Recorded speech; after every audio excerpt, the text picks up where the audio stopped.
அடுத்த ஈரடி துரியமும் கடந்த சுக பூரணம் தரும் அரிய சிற்றம்பலத்து அருட்பெரும் ஜோதி. மேல் வரியில துரியமும் ஒரே சொல்லா இருக்கு, கடந்த ஒரே சொல்லா இருக்கு, சுக தனி சொல், பூரணம் தரும் இரண்டு சொற்கள். இதுல பூ என்பது மூன்றாவது சொல்லில் இருந்தாலும் அதை பிரித்து சுக என்று வாசித்துட்டு அடுத்து பூரணம் தரும் என்று வாசிக்க வேண்டும்.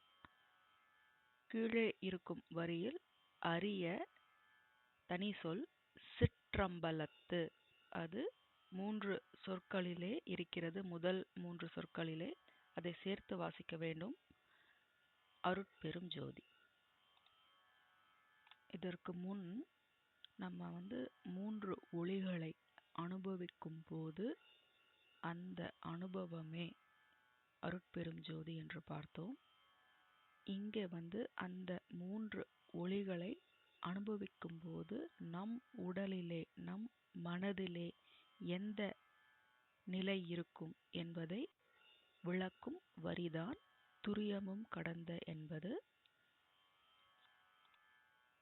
அந்த மூன்று அவத்தைகளை கடந்து நான்காவது அவத்தை என்பதுதான் துரியம். இந்த அவத்தை என்பது ஆன்மா அனுபவிக்கும் 5 வகையான நிலை. நாம் அவத்தைகள் என்றால் அது 5 வகை என்று புரிந்து கொள்ள வேண்டும். அவத்தை என்றால் நமது ஆன்மா அனுபவிக்கும் நிலை. நம் உடல் அனுபவிக்கும் பல நிலைகள் போல நமது உள் இருக்கும் அந்த ஆன்மாவும் 5 வகையான நிலைகளை அனுபவிக்கிறது. அதுதான் அவத்தைகள். இதில் முதல் நிலை சாக்கிரம் என்னும் நனவு நிலை. நனவு என்றால் கான்ஷியஸ் ஸ்டேட், விழிப்பு நிலை. சம்ஸ்கிருதத்தில் ஜாக்ரத் என்று அழைக்கப்படுகிறது. அந்த சொல்லை நம் உரையிலே பார்க்கிறோம். இது விழிப்பு நிலை என்பதால் நாம் உடல் அதற்கு தேவையான கருவிகள், காரணங்கள் இதை அனுபவிக்கும் நிலையில், விழிப்பு நிலையில் இருக்கிறது. அடுத்து சொப்பனம் என்பது கனவு நிலை. நாம் உறங்கும் போதோ அல்லது விழித்து கொண்டிருக்கும் போதோ நாம் கனவு காண்பதுதான் இந்த சொப்பனம் என்ற இரண்டாவது அவத்தை. அடுத்து சுளுத்தி என்ற அவத்தை, அது உறக்க நிலை. உறங்கும் போது நமது மனது கடந்து நாம் எந்த ஒரு நினைவு இல்லாமல் இருக்கிறோம், அது உறக்க நிலை. அங்கே மனது செயல்படாமல் இருக்கின்றது. நான்காவது நிலை என்பது துரியம், அதாவது தூய அறிவு நிலை.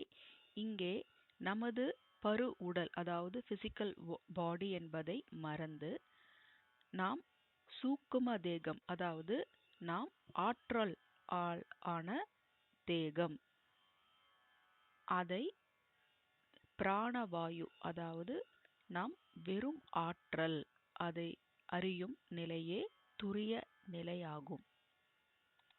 இந்த துரிய நிலையை கடந்து அடுத்து வரும் அவத்தையே துரியாதீதம், அதாவது இதுவே உயர்ந்த நிலை.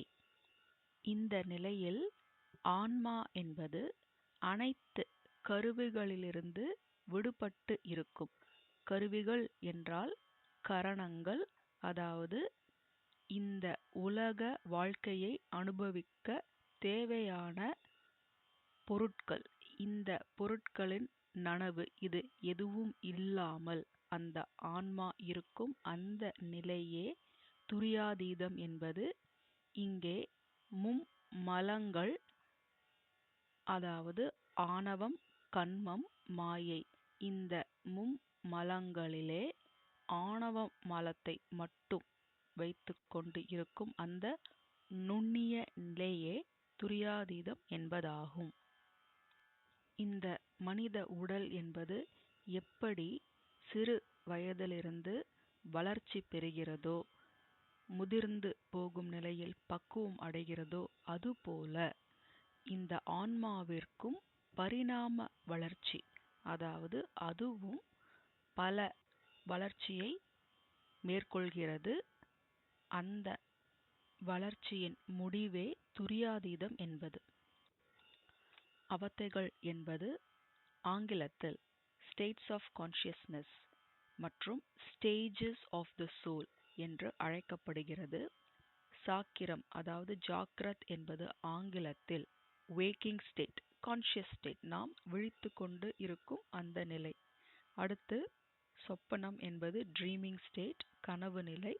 அடுத்து சுழுத்தி என்பது டீப் ஸ்லீப் ஸ்டேட், அதாவது நாம் உறங்கிய நிலையில் அனுபவிக்கும் ஒரு நிலை.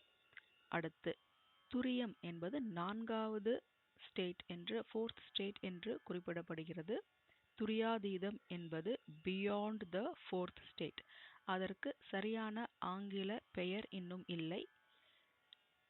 துரியம் என்பது 4th ஸ்டேட் என்றும், துரியாதீதம் என்பது அவங்க 5th ஸ்டேட் என்று சொல்லாமல் பியாண்ட் த 4th ஸ்டேட் என்று ஆங்கிலத்திலே குறிப்பிடுகிறார்கள். இந்த துரிய நிலையை கடந்து, அதாவது நாம் துரியாதீத நிலையில் இருக்கும்போது அது குறைவற்ற நிறைந்த பூரண சுகத்தை தருகிறது. அந்த துரியாதீத நிலையில் நமக்கு ஏற்படும் அந்த சுகத்தை அருளுவது நம் புருவ மத்தியிலே இருக்கும் சிற்றம்பலத்திலே இருக்கும் அந்த அருட்பெரும் ஜோதி. அடுத்த ஈரடி, எவ்வகை சுகங்களும் இனிதுர அளித்தருள் அவ்வகை சிற்சபை அருட்பெரும் ஜோதி. இதிலே சுகங்களு என்று 2வது சொல் இருக்கிறது. இம் என்ற மெய்யெழுத்தை நாம் 3வது சொல்லிலிருந்து எடுத்துக்கொள்ள வேண்டும். சுகங்களும்.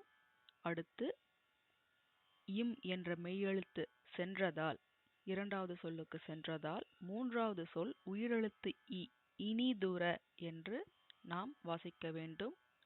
அடுத்து வழித்தருள் கிடையாது, அளித்தருள் என்று வாசிக்க வேண்டும். கீழே இருக்கும் வரி இயல்பாக இருக்கிறது. அவ்வகை சிற்சபை அருட்பெரும் ஜோதி. உலக வாழ்க்கையில் மன நிறைவு அடையாதவர்கள் அருள் வாழ்க்கையிலும் மன நிறைவு அடைய முடியாது என்று ஒரு கருத்து நிலவியது. ராமலிங்க அடிகளார் சமுசாரி வாழ்க்கை அதுவும் வேண்டும், அருள் வாழ்க்கையும் வேண்டும் என்று கூறுகிறார். அருள் சுகத்தை நாடுவோர் அருள் மட்டுமன்றி உலக சுகத்தையும் அனுபவித்தனர் என்று பல அனுபவங்களை கண்டறிந்துள்ளார். இதுபோல உலகியல் சுகமாக இருந்தாலும் அருளியல் சுகமாக இருந்தாலும் அந்த சுகத்தை அளித்து அருள்கின்ற தன்மை உடையது அருட்பெரும் ஜோதி. அது விளங்கும் இடம் சிற்சபை என்னும் நமது புருவ மத்தியே. இப்போது இதை ஓதலாம்.